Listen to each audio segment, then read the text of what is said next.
আর এই বারুইপুরে আগামীকাল মুখ্যমন্ত্রী নিহত নাবালিকার পরিবারের সঙ্গে তিনি দেখা করবেন। নিহত ইন্দ্রজিৎ মণ্ডলের বাবা মায়ের সঙ্গেও দেখা করবেন মুখ্যমন্ত্রী।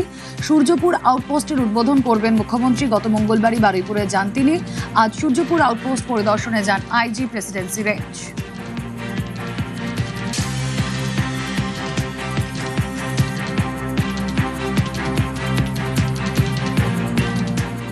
টোটাল কাজকর্ম কতদূর হলো না হলো সেটা আমরা দেখতে এলাম।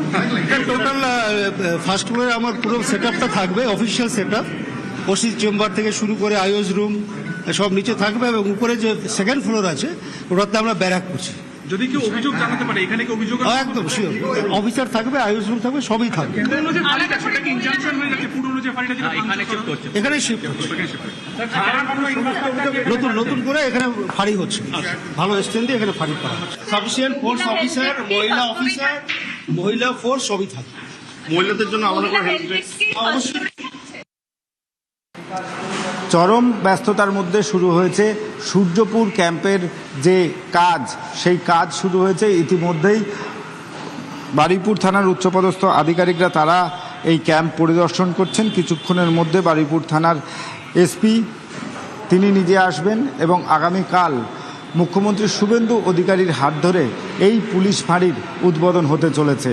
এলাকার মানুষের দাবি মেনে এই সূর্যপুর ক্যাম্পের উদ্বোধন হতে চলেছে আর কয়েক ঘন্টার মধ্যে।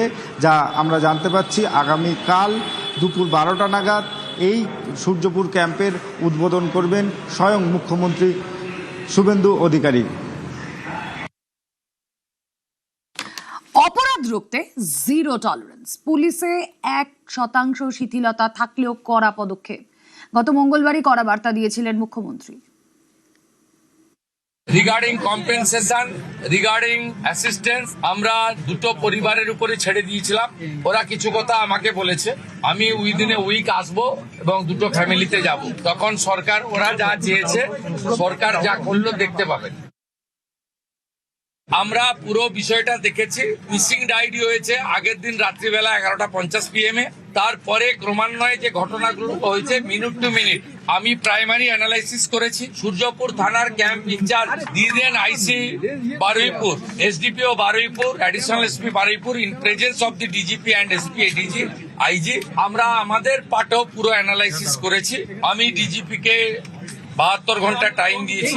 উনার যে অ্যাডমিনিস্ট্রেটিভ প্রসিডিওর রয়েছে, প্রসিডিওর অনুযায়ী একটা রিপোর্ট দেবেন। রিপোর্ট দেওয়ার পরে অ্যাডমিনিস্ট্রেটিভ পার্টে আমাদের যে অ্যাকশন নেওয়ার, আমাদের কোনো লোকের যদি কোনো টাইমের মধ্যে কোনো শিথিলতা থাকে 1%, সেক্ষেত্রেও স্ট্রং অ্যাকশন নেওয়া হবে। আমি পাওয়ারে আসার পরে বা মুখ্যমন্ত্রিত্ব দায়িত্বের পরে আরজি করের মামলায় 3 জন টপ আইপিএস অফিসারকে সাসপেন্ড করেছি। এক্ষেত্রে আমার মেসেজ খুব ক্লিয়ার আছে। নিরাপত্তার জন্য সূর্যপুরে আউটপোস্টের দাবি জানিয়েছিলেন বাসিন্দারা। যেমন কথা তেমনই কাজ। শনিবার সেই আউটপোস্টের উদ্বোধন করবেন মুখ্যমন্ত্রী শুভেন্দু অধিকারী। সূর্যপুরে ভিকটিম ফ্যামিলি একটা আউটপোস্ট চেয়েছেন। আমরা আউটপোস্টও ডিজিপি এইচএস কে বলেছি করতে হবে। প্রয়োজন হলে রেন্টাল বাড়ি নিয়ে খনি চালু করতে হবে, এবং আমি যখন ভিকটিমদের সঙ্গে মিট করতে আসবো তখন আউটপোস্টের ইনোগ্রেশন হবে। আমরা এখানে অনেকগুলো ডিসিশন নিয়েছি, সেগুলো প্রপারলি আমরা দেখব। ভিকটিম ফ্যামিলি যেমন কনফিডেন্স রেখেছেন সরকার পুলিশের উপরে, আপনারাও রাখতে পারেন। আমার মনে হয় না এর আগে কোনো পুলিশ মন্ত্রী বা মুখ্যমন্ত্রী এই ধরনের পীড়িত পরিবারের কথা শুনেছেন বা বলেছেন। আমি এটা মনে করি এটা ডিউটি।